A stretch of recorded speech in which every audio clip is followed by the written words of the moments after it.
حضرت مجاہد رضی اللہ تعالیٰ سے مروی ہے کہ حضور اکرم صلی اللہ علیہ وآلہ وسلم کا گزر ایک ایسی قوم پہ ہوا تو آزمائش قوت کے لیے پتھر اٹھا رہے تھے اور اندازہ لگا رہے تھے کہ اس سے قوی اور طاقتور کون ہے۔ تو حضور اکرم رحمت دو عالم صلی اللہ علیہ وسلم نے دریافت فرمایا کہ یہ کیا کر رہے ہیں؟ تو انہوں نے عرض کی کہ یہ پتھر ہے کہ جس سے ہم قوت کا اندازہ لگاتے ہیں۔ تو حضور علیہ السلام نے ارشاد فرمایا کہ کیا میں تمہیں اس سے بھی قوی ترین چیز کے بارے میں آگاہ نہ کر دوں؟ تو انہوں نے عرض کی یا رسول اللہ صلی اللہ علیہ وسلم ضرور ارشاد فرمائیں۔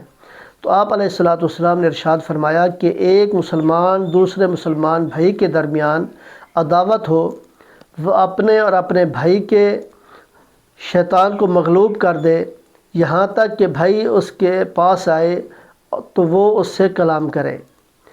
ایک اور روایت دوسری روایت میں ہے کہ حضور علیہ السلام چند لوگوں کے پاس سے گزرے، وہ پتھر اٹھا رہے تھے تو حضور علیہ السلام نے ارشاد فرمایا کہ کیا تم پتھر اٹھانے سے طاقت کا اندازہ لگا رہے ہو؟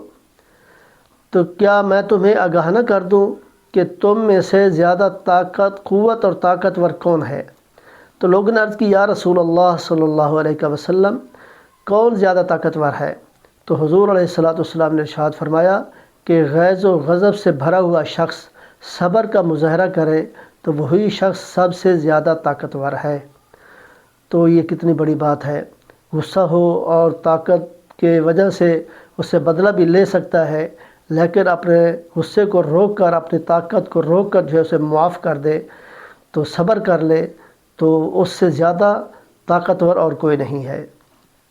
تو یہ بھی بہت بڑا نیکی والا عمل ہے، اگر یہ اس پر عمل کریں گے تو اللہ کے پیارے محبوب علیہ السلام نے ارشاد فرمایا کہ وہ شخص جو ہے قیامت والے دن جو ہے اس کی پریشانی نہیں ہوگی، اللہ تعالیٰ اس کے اس عمل کی وجہ سے ان کو جو ہے جنت میں عطا فرمائے گا۔